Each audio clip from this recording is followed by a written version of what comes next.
Монголын нууд овчон гэдэг энэ номыг бол мэддэг хөдөр. Зөвхөн нэрийг л мэдрээ. Яг одоо энэ номын одоо уулга учрыг бол одоо мэдэх хүн бол төлөнч. Жишээлбэл 1000 хүн байвал 2 хүн мэднэ гэдэг. Монгол хүн ахуйд юм байна. Тэгэхээр Монголын нууд овчон гэдэг бол дэлхийн сонгод өгдөг. Зөвхөн монгол хүнээс үлийн биш. Энэ ч юм дэлхийн зэлийн. Нэгдэр нь бол одоо монгол хүнээ түүхэн тулгуур бичгийн хувьд бол энэ бол хамаагүй өндөр оргил. Нэгдэр энэ ном хүмүүс бүр үжиж явах хэрэгтэй. Ялангуяа монгол хүн. Энийг бол одоо үжиж сонирхож.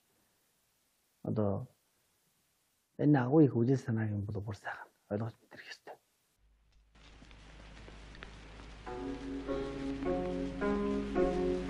Би энийг хааны нуух сангаас авчирлаа. За.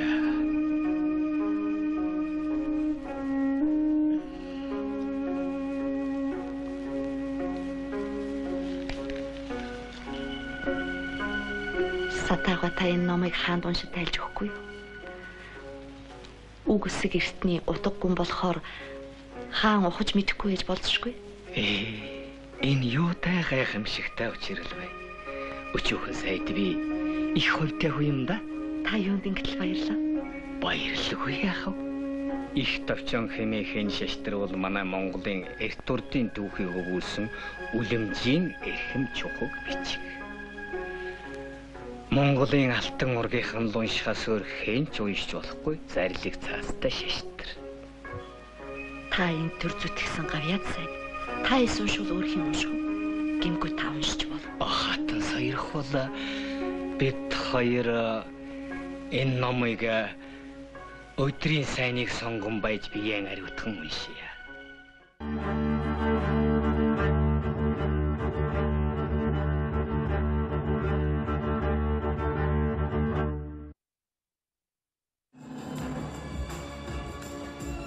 Хоёрын 10 оны 5 дугаар сарын 24-ний өдөр Баужин шанва Монголын нууц товчооны бүх агуулгыг монгол уран бичлэгийн хичээнгүй тэгээр зэрүүлсэн нугалуур номон Шанхайн дэлхийн үзэсгэлэнд өвөр Монгол орныг төлөөлсөн нандин бэлэг болгон өргөж монгол уран бичлэгийн бүтээлийг хамаг анх дэлхийн үзэсгэлэнд гаргасан жишээ болсон юм.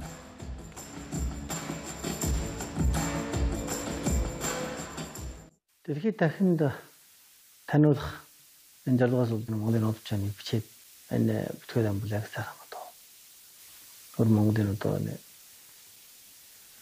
намын хоросгийн урдын төлөөлөх юм уу эсвэл одоо өр Монголын ард түмний төлөөлж, олон түмний төлөөлж бол энэ дэлхийн их чуулганы хуралд бэлэг болгосон. Тэгээ энээр дамжаад бол одоо олон хүмүүс мэдсэн байна. Монгол хүн өөрийнхөө үйл үзэгчтэй урлаг дуутай, соёлтой ч юм уу одоо нэг жоохон бол энэ бас юу тийм бай. Монгол хүн чинь бас үзэгчтэй, уран бичлэгтэй гэснийг одоо нэг олон хүн танилцсан. Баужин шанвагийн монгол уран бичлэг болон өсөг бичгийн урлагийн үнэт өвийг өвлөн уламжилсан гавьяа зүтгэлийг үнэлж, өөртөө зөвсгөрний монгол үхэл өсөг бичгийг сорж ихэргэлсэн дэрвнээ хав хүн жирэг Ярвалдрыг олгож, сүүлээр нь бас түүнийг бодисын бус соёлын өв болох монгол уран бичлэгийн улсын дэсийн өвлөн уламжлагчаар үнэлсэн юм а.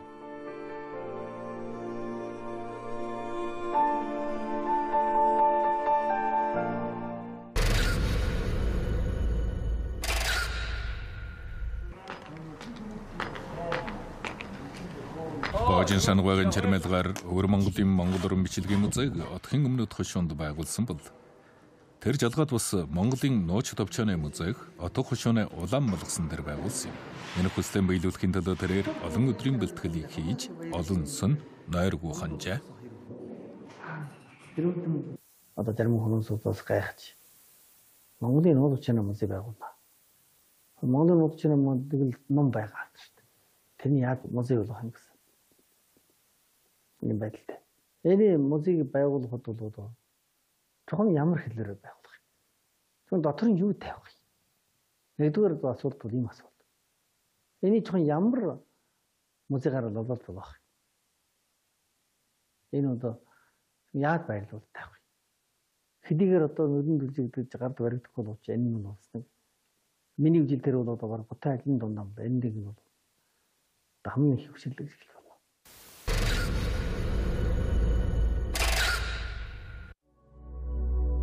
Аюулгүйн Монгол үсгийг уран гойд бичсэн хамгийн анхны хөшөө дурсгал бол 9 гөгийн чулууны бичиг болно.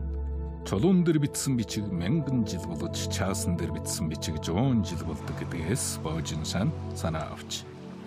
Монголын нууц төвчөөний их монгол уран бичлэгийн өрмөч содонтигээр шир сурлагын бүтээл болгож дэлхийн нийтэд дахин та таниулах зорилгоор 2010 оноос эхлэн гандаг чулуун дээр сийлэх ажлаа эхлүүлжээ.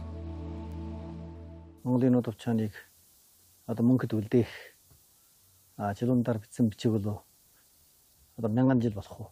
Цаасан дараа бичигдсэн 100 жил болдог гэсэн ийм хэллэг байдаг.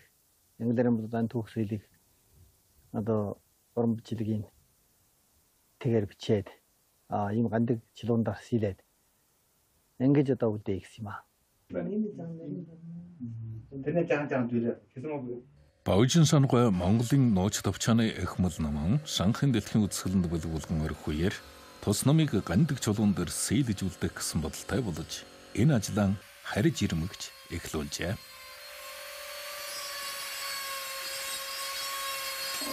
Манаас ийм нэг монгол соёлыг хийсэн энэ нэг аз жаргалаар манаас сайн сэлчий. Энэ Монголын нэг соёлын бас нэг хожимын та монголчууд бүр уламжлалж сайн хийх гэж.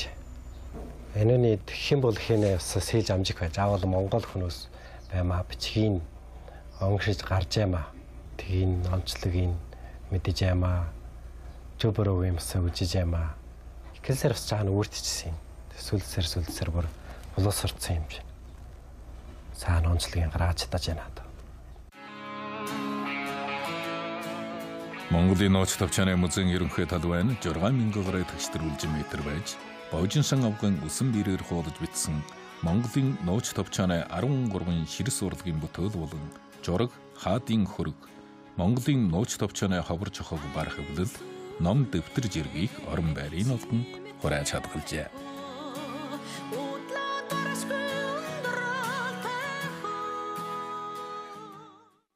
Нийт бол одоо 188 хэсэг бий. Инглиэрэн бол нэг талдан китап, нэг талдан монголоор хийсэн байгаа. Жинхэнэ алтаар бүр шар загнасан байна. Алт тавьсан. Тэгээ ийм том бүтгэл. Яг бүрэн нэхээр бүр ингэ хийсэн. Инглиа энийг онгшиж явах.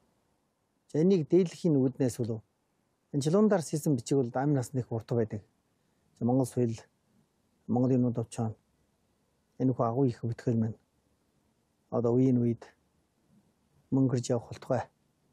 Монгол хүнээ соёлыг Монгол үг гэл үзэг үчгийг жанаа дагуудан бол уран бичлэгийг улам илүү одоо бадрааж авахын ийм нэг зорилго журам бас байгаа.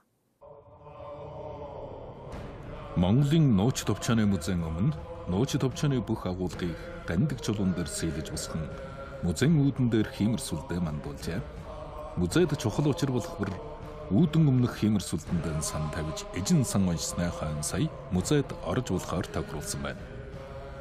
Тус музейд ганцхан Монголын нууц төвчөөний бичиг судрын сэлмэл хууламлал хурааж байгаа биш. Хаадын хөрөг жураг түүхийн ном сударж ирэх хадгаламжиж бий. Монгол соёлын хайрлыг бол түүний хүндэтгэж биширсэн сэтгэлгээ бий болох хэрэгтэй гэж үздэг байснаар Баожин сангаа Монгол жан үеийн хүндэтгэлийн эснэж дагууд нь уламжилж байхыг зоржээ. Дэлхийн үзүүлэлтийн ажлыг баярлуулж өнөөдөр орон байран болж өнөөдөр энэ сайхан музей маань ингэж бүтээлийн дэлхийн үзүүлэлтийн Пастор Олонтор сэлгийн агшнаар самбарын цаас дэлхийн хэрэглээний түүхэн өнөө удаа байж байгаа. За ингээд агсан байран утга болсон бас. Чи энэ бичлэг нь болж байна.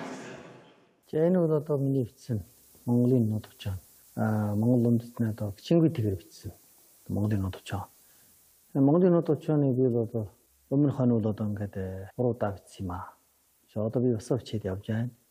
Зөв миний энэ Монголын нууц төвчөний одоо үг гэх нь өр Монголын багш нэг сургуулийн Монголын нууц төвчөний том эрдэмтэн Баяр багшийн одоо номаар их болсон. Ийм Монголын нууц төвчөн болно.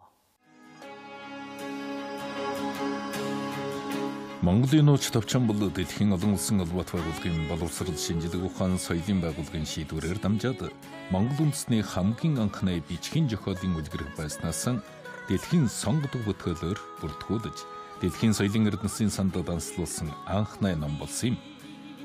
Монголын нууц товчооны музей байгуулах төсөл гармагч нийгмийн элэтгэлийн хүмүүсийн анхаарлыг татаж Монгол соёлдан хайртай эрдэмтэн мэргэд музейн доторх агуулгын байр дуулалтад хүртэл бодтой жаан жолоодлого хийж арга ухаан гаргаж өгчээ.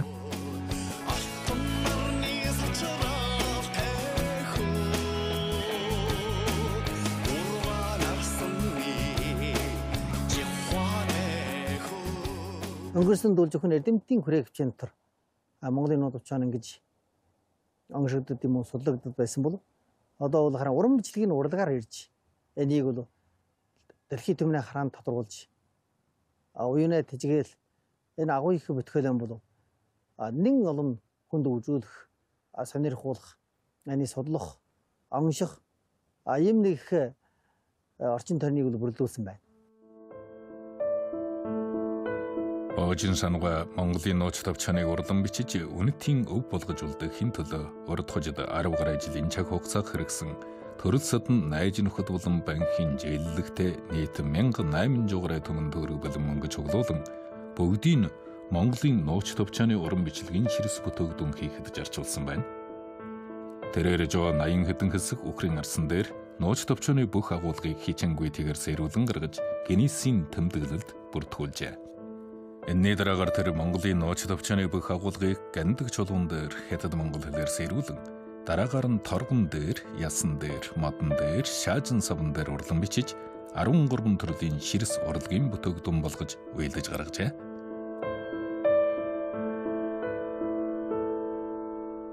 Монголын нууц товчооныг бол одоо энэ өхрийн ширэн дээр гүдийлгэн сэлсэн.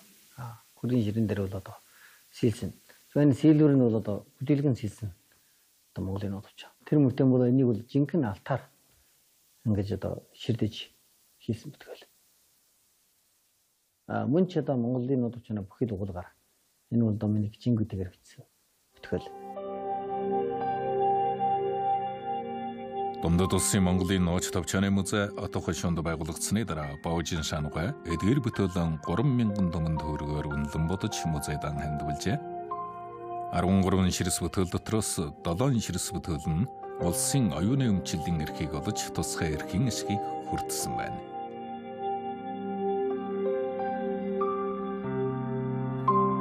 Зургаан 90 гэсэгч тэмээн чөмгөн дээр бол одоо Монголын нууц товчоон ингэж сэлсэн байна. Тэмээн чөмгийг сунгадаг учир нь бол одоо тэмээн чөмөг одоо мөчи ясны дотор бол баг хамгийн гатуу чанар нь сайн гэсэн үг байна. Оноо бус тухайн үед гэлцэн шүү. 70 жил 70 болов бөхөг хэврийг хамс үлдэн бол да энэ үнийг сайхан одоо ингээд усад захан тэгшилж чигаад ингээд зэлвэл да хамгийн сайхан байна. Чи ингээд 690 гэсэг тэмээн чөмгөн дээр ингээд сэл тавьсан. Эний одоо бүхэл уулгаар нь бүр байна. За энэ тэмээн чөмгөн дээр хийх юм уу, өхрийн ширэн дээр хийх юм, арсан дараа хийдэг. Энэ урлууд бол бүр Монгол хүний уламжлалт урлаг.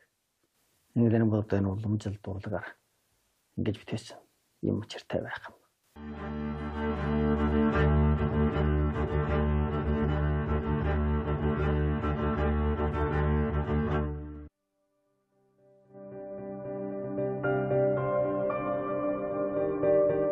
Монголын нууц товчооны бүх агуулгыг торгон дээр сэлэхээр бодоход жоо 85 хэсгийн жоо 30 см өндөр 70 см өргөн хөх торгож ардаг. Ийм хөчөмөртөн төвхтэй ажлаас энгийн ойдлчид халшраад ойж хатгах хүн олдохгүй байсан бол ойдлчин чагаан дэгдэ настан Баажин шангойгон ажлыг дэмжих зорилгоос энэх хөндүүргийг жөргтэй хүлээн авч торгон дээр үсэг хатгах ажлыг эхлүүлж хийсэн байлаа.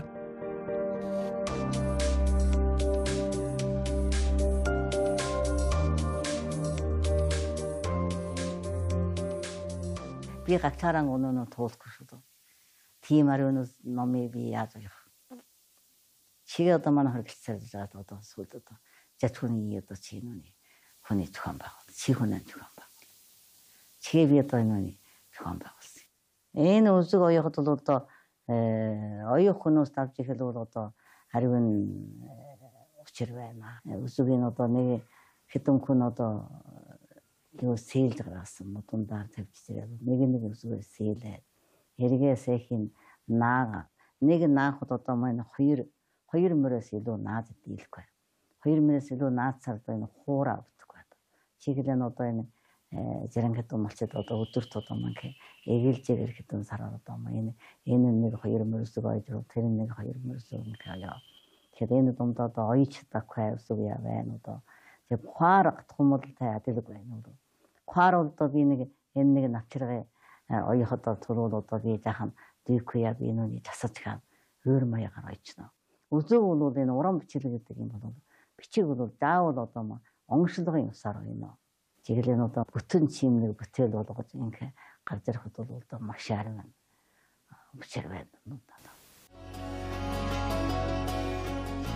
Торгон дээр үсэх хатгах ажил бол хуар жураг урдаж хатгахаас шал өөрийн бодлоор ойж хатгах биш. Харин торгон дээр наасан үсгийн тгийг гажилгүйгээр нэг зүгээр ойж хатхан үсгийн их баг янж маягийг тэр ёсоор нь хатгаж гаргах хэрэгтэй бүрх ажил байсан юм аа.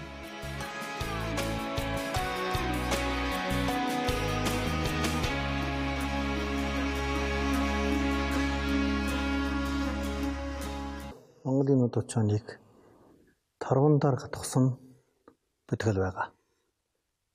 Нийт бол 185 хэсэг.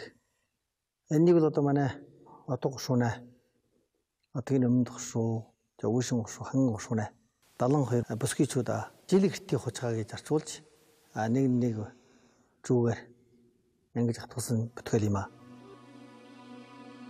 Чах хугацаагийн шалгалтыг авсан урлагийн сонгодог бүтээлд хүн болгон анхаарлаа хүргэдэг байснаар түүний урлагийн үн өртөг сонирхлын үн өртөг нь дэвшилдэг. Гэтэл ямар ч нэгэн бүтээлийг ийм хэрхэмд хүрэхийн тулд түүний төлөө хэдий их хүч хөдөлмөр зарчуулсныг ганч түүний хийсэн хүн сая тууртал мэдж байдаг юм. Боожийн шанагойгын 690 хэсэг 30 см өндөр 4 5 см өргөн тэмэн чөмгөн ясан дээр урлан сэлсэн Монголын нууц товчооныг жагсаавал 11 м урт байдаг. Энэс гадна тэр бас мөнгөн хавцсан дээр Монголын нууц товчооныг гүдээлгэн сэлж 370 жиндэж шаажин пялан дээр Чингис хааны бэлэг сургал болон Монголын нууц товчооныг урлан сэлж урлагийн бүтээл болгожээ. Энэ бүх явцад хэдий чагжарчулсан, хэдий хүчээр тулгарсныг ганч түүний хийж гаргасан хүн л сая мэддэг ажээ. Бас нэг даяар тодорхойлж хэлэх юм.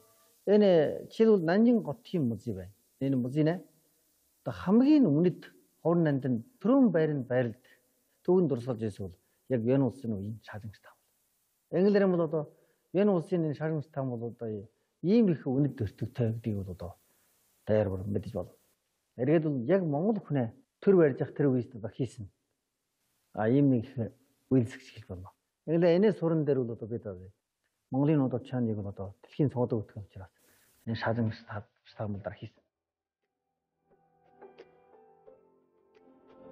Вен улсын үеийн жимдээжэнд хийсэн хөх ухаартай шаажин савбал Вен улсын гадаад харилцаанд хаан төрийн бэлэг болж явдаг нэрт бүтэгдүүн байсан юм.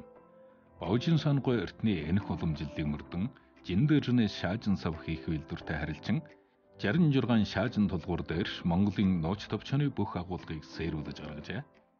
Цагаан шаажин тулгуур дээр хөх өнгөөр гүдийлгэж шатааж гаргасан үсгийн тэг нь эртний хөх хуарт Вен улсын шаажин савын урлагийг санагдуулан эртнийг жалгамжлан одооход үйлчлүүлэн ирээдүйн үн өртгийг уусхан хадгалахыг жаржээ.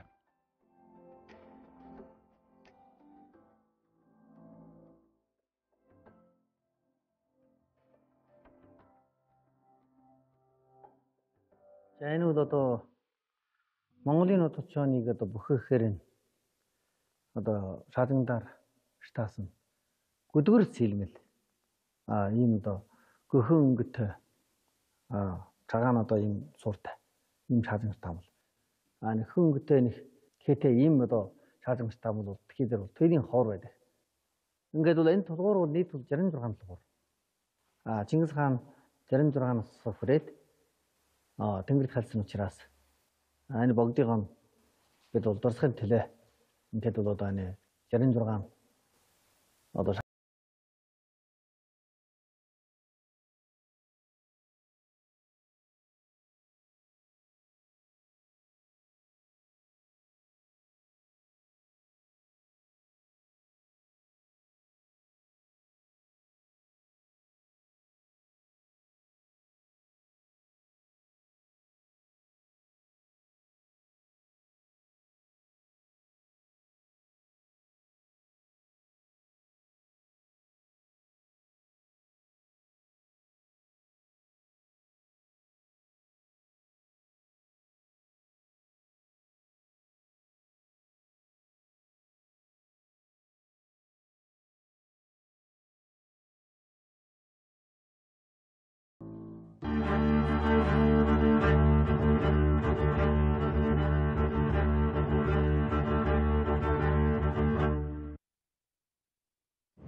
оноос эхлэн Баожин шангаа Өвөр Монголын ардын хөвлийн орооны найдлагыг хүлээн авч уран бичлэгтэн Баян хүү сайн мандах нартай хамтран Өвөр Монголын нийгмийн шинжилгээ ухааны хүрээлэн Өвөр Монгол орны их дэд сургуулийн намын сан болон хав хүний гартаа хадгалагдаж ирсэн Монголын нууц товчон, алтан товч, эрдэнийн товч жирэг Монгол түүх соёлын тулгуур бичгийн нам болон сонгодог гар бичмэлийн тгийг сонгон гаргаж бүх улсын 8 мажирны Монгол уран бичлэгтний дундаас ном хуулах уран бичлэгтүүдийг сонгон шалгаруулж Монгол түүх соёлын тулгуур бичгийг Монгол уран бичилгийн хичээнгүй тэгээр хуулж ном болгон хэвлүүлэх ажлаа эхлүүлжээ.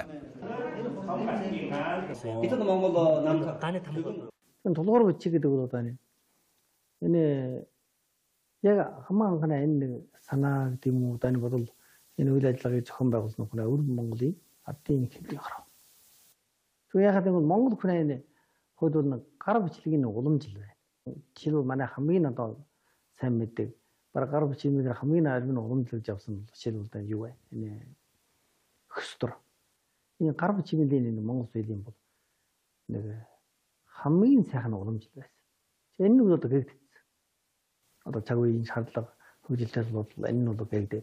Ардын хөвлийн хороо бол одоо энэ нэг одоо 100 гаруй жилийн энэ гар бичмэлээ одоо ингээд асарсныг одоо төхөрлөх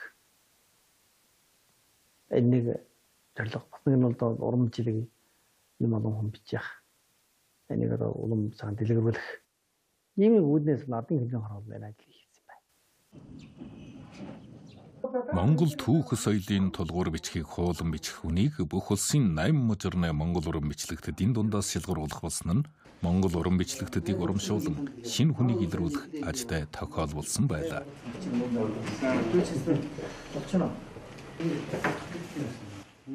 Энэ удаа Монгол уран бичлэгийн боловсролын ангийг манай Сөбий шинд эрхэлсэн манай шинд авч хэлбэл нэг их ач холбогдолтой ажил гэж үзэж байна. Манай Сөбийд Монгол уран бичлэгэд дур авьяастай хүн бас нэлээд байгаа. Гэвч тэднүүсийн надад бичиж байгаа нь бүр хөвчээжээгүй.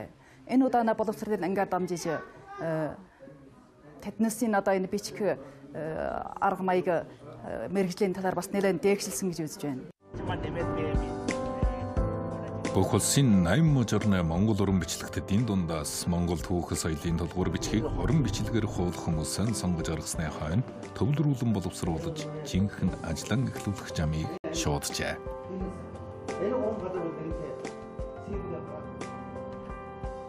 Энэ л одоо манай түүхэнд гараагүй маш сайхан учир явдал болж байна. Энийг л одоо би бас их баярлж мөн сайхан аж авшааны ашиглаж мөн ч өөрийнхөө сайхан гар бичмээр бас нэг үйл ажиллагаанд оролж иж бас нэг Монгол тулгуур бичгийн хуулж үндэснийхэн сайхан соёлын тал дээр бас хүчнээ мөрөн өргөн өөрийн одоо бичлэгэнд дэвтүүлэхийн дагуу бас нэг түүхэнд нэг ховор нэмдэн сайхан бүтээл ингэж үлдэх санаатай. Монгол түүх соёлын тулгуур бичгийг уран бичлэгээр хуулан бичих ажилд тал талын хүмүүс идэвхэлэн оролцож Монгол соёлын хөмрөгдөд тусалж гисэн нэмэр болохыг бодж хасан байв.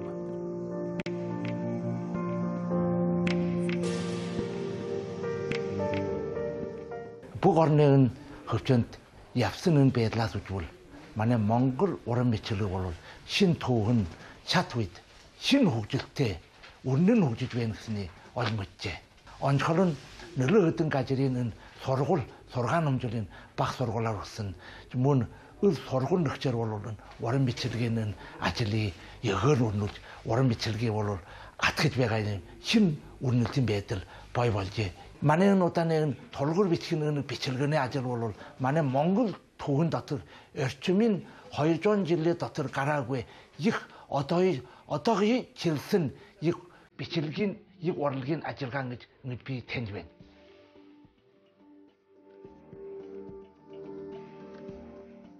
Монгол түүх соёлын тулгуур бичиг дотроос сонгож гаргасан 66 тулгуур бичгийг урлан хуулах хүмүүстэн хуваан өгч хуулуулах, хуулаж гаргасан бүтээлийг хянан үжих, хэвлэлд өгөхөд бэлтгэх зэрэг олон ажлуудыг Баожин шаангай нэг нэгээр хийсээр иржээ.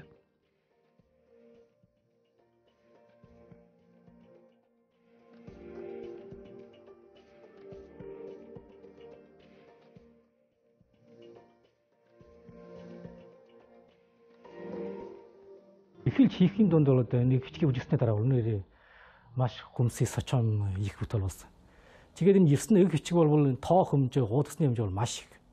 Энийг бол юуны урдаар бид нь бол манай хөвлийн хороондоо авчираад гар бичмэл болоод уул энэ тулгуур бичгийн энэ номтайг нь бол харгуул хийж байна. Энэ бол найруулагч дээ. Ингэж харгуул хийгээд нэгээр үсэг бүргийг бол одоо хооронд нь дутууг нь ирж алдагдлыг бол шүүж гаргаад сүүлд нь дахиад бол компьютераар засаж барлсан байж. Эхлэл гүйцэд бол энийг үр дүнгийн манус хүн бодаагүй. Зөвхөн бид бол найруулагчийн хаваас энийг номоо хийж авсан юм уу гэсэн нэг байдалтай.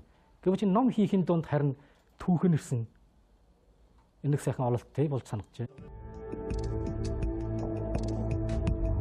Тэд бас Өвөр Монголын ардын хөвлийн хорооны найруулагчтай хамтран гарах харуулсан номон уул ихтэй олон дахин хяналт хийжээ.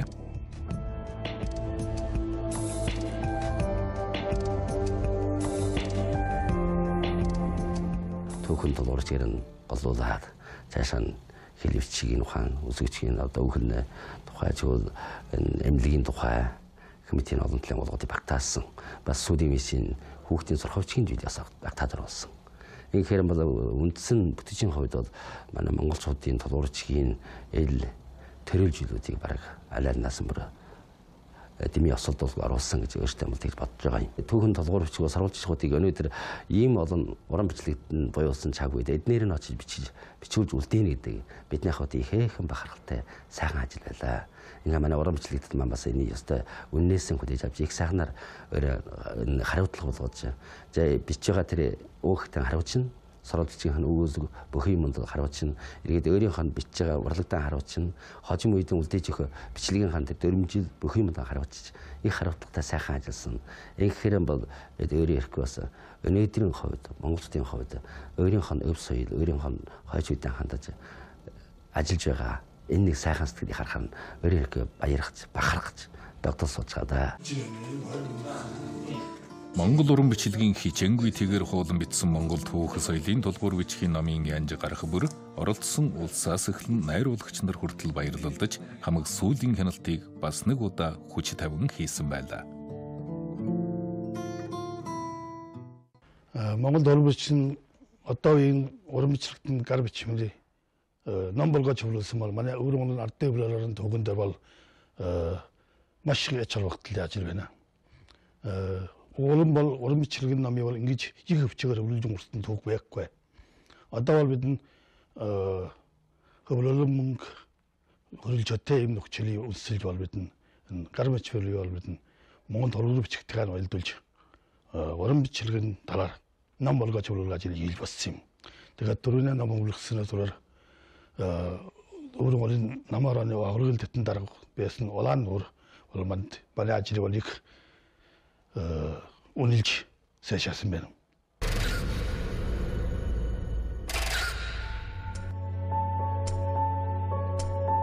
Монгол тулгуур бичгийн номыг Монгол уран бичлэгийн хичээнгүй тэгээр хуулсан ном бүгд хөвлөгдөн гарч Өвөр Монголын Монгол уран бичлэгийн музейд бас нэгэн хав хөндөг бөлөг үнэт хадгалагдах болжээ.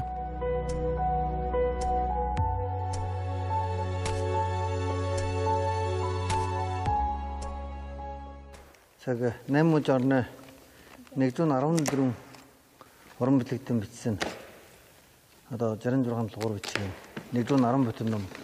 За өнөөдөр одоо манай музейд хүргэж ирлээ шүү. За энэ сайхан нэг одоо нэг жига. Энэ музейд нэг сайхан газар тохирол тавьсан. Одоо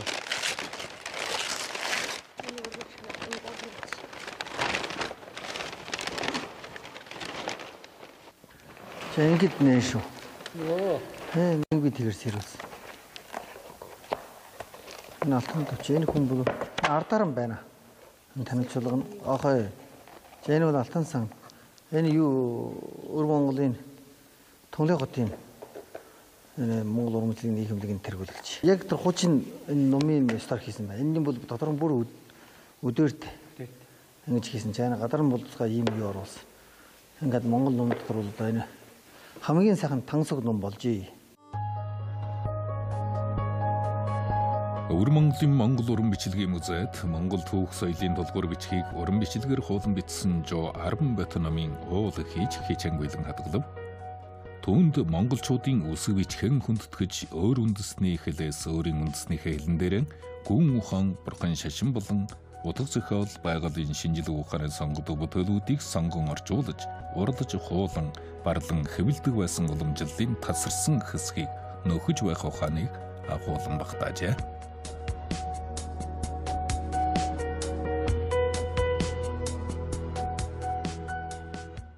За энэ бол одоо яг сайхан одоо үг гэх юм.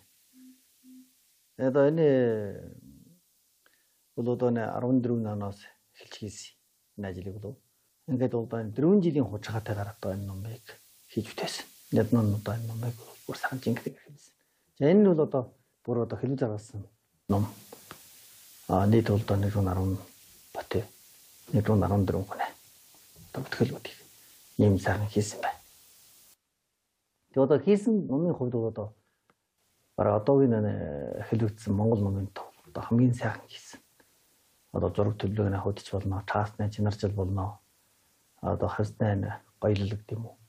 Энэ тал дээр бол одоо хамгийн одоо тансгаар гоёллоор ингэж хийсэн. Ингээд бол өөр Монгол байгуулагдсан 5 жилийн ноёгийн одоо хүндэт бэлэг болж төвшүүлэгдсэн байна. Нэгдрэм одоо Монгол уран бичлийн түүхэнд бол гар хүчинлэг залгамжлах гэх юм уу Монгол манай одоогийн уран бичлэгийн тэр төвчнийх дээшлэлт бол энэ нэг луур бичгийн энэ нэг үйл ажиллагаа бол боловсролгүй сайхан одоо гаяа читгэлийг үзүүлээ гэж би бол ингэж боддог.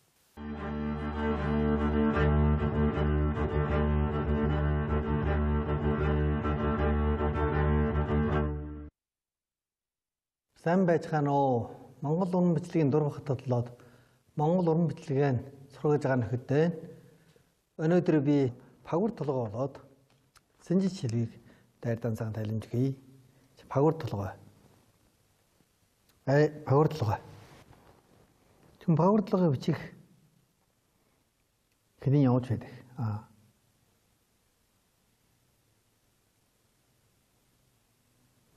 Энэ нэг нэг за ингээд нийлж ирэх 2 энэ бол 2. Анхаарч ирэх би одоо гэж. Ариана ингэж байгаа. Яаж байгаа. Энэ үү хаа. Энэ тав хаана энэ хааста тал юм. За ингэж татвал болно. 8 жорны дунд бага сургууль буюу 14 монголчуудын дунд бага сургуульд зориулж 6 их уулгаар хаунжав тгийн уран бичлэгийн гэчингүй тгийн зан сургаалтын хичээлийг бол шингээж байна. Үзэгэн бахан бодгийн 37 элементийн одоо нарийн заах арга, үзэгийн 44 жахимж, цагаан толгой, 3 хурлийн бичлэг, гэчингүй тгийг хэрхэн дураад бичих, энэ зохион бүтээлийг хэрхэн хийх ийм 6 их уулгаар энэ телевиз зан сургаалтаа бол хийж байна. За энэ хэд дугаарыг 5 дугаар. За гэжиг бол ийм 5 алхмаар бичин шүү. За манай энэ дээр байх хүүхдүүд танаас онцгой анхаарна.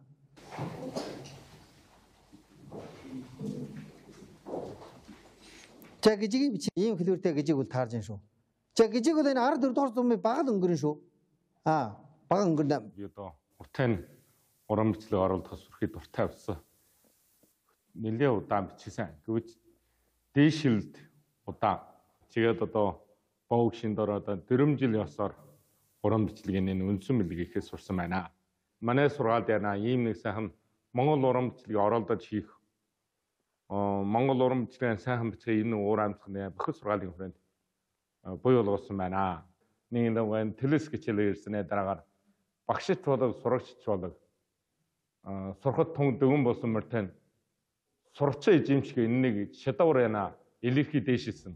Монгол уран бичлэгийн үндсэн боловсролыг баг сургуулийн хүүхдээс эхлэн атгаж, нийгмийн хүмүүсийг хичээнэх ажиллагаад оролцуулахын төлөө Баужин шанга Монгол уран бичлэгийн жаах материал, телевиз зан сургалтын хичээллэгийн материал зэргийг бүрэн болгож, Монгол уран бичлэгийн их баялагын хөмрөгийг байгуулсны дараа бүх улсын 8 журны хэд Монгол сургуулиудад Монгол уран бичлэгийн хичээлийг нэгдэлтэй алхам дараатайгаар хийх боломжийг бий болгожээ.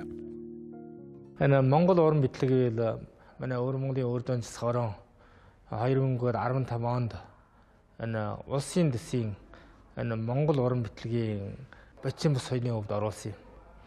Энэ өв соёлыг хамгаалахын төлөө 8 орноороо зөвхөн өвөрмөний өөрдөн орон олон адлах хийж улам хөвчөө өргөжж баг сургуулийн гөчөөлийн уулга болж одоо жаахдаг болсон. Иймээс бол уран битлэгийн энэ өвлөн хамгаал уламжлан хөгжүүлэх тал дээр бол одоо их сайхан ерөөдтэй байна. Дунд улсын Монголын нууц тавчааны музейгийн үүсгэн байгуулагч Монгол уран бичлэгийн хөгжил төвөрлөлтийн шинэ нэгэн шатуугийн эхлэлтийн бий болохыг дагалдан 2013 оны 11-р сарын 6-ны өдөр Монгол уран бичлэгийг дэлхийн бодисын бус соёлын өвөөр данслан тэмдэглэсэн. Монгол уран бичлэгийг нийгмийн тэрэн хүндэтгэж сурах дуртай хүн олон болж Монгол уран бичлэг төгөөмөлжилтийн замдаа орж эхлэв. Уран бичлэгийн сайн бичих бол амин настай бичиг болгоёг бол өөр хүүхдэн жинхэнэгээр уламжилж явъя гэвэл нэгдэн бол одоо энэ төр бол үзэгчийн түүхийг сайн мэдэх хэрэгтэй. Ангиул чи сайн бичиг дийлэн амин настай бичиг биш дийлэн даяарын уян ухааны хүртгэл болох бүтгэлийг бол биш дийлээ. За Монгол уран бичлэг минь ялангуяа босгоо Монгол уран бичлэг минь бадран дэлгэрэх болтугай. Монгол соёлын гал голомт мөнгөд бадарч дэлгэрж явах болтугай гэж сайхан нэрээр тавья.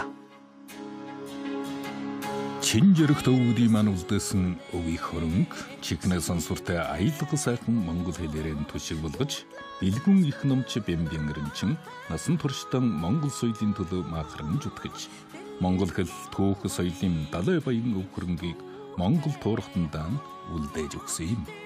Дуурайлын хүчин бол хежээд намахрашгүй хүчин юм аа. Алдарт уран бичлэгтэн Баужин Шангаа Монгол уран бичлэгийн эчнэг үнийг жарж Монгол соёлын хөгжүүлэх замаар хүчин мөкстөн зүтгэж байсан бол өнөөдөр Монгол уран бичлэг нь нийгэмд төгж олонний хүчнэр бож харин томирж эхэллээ.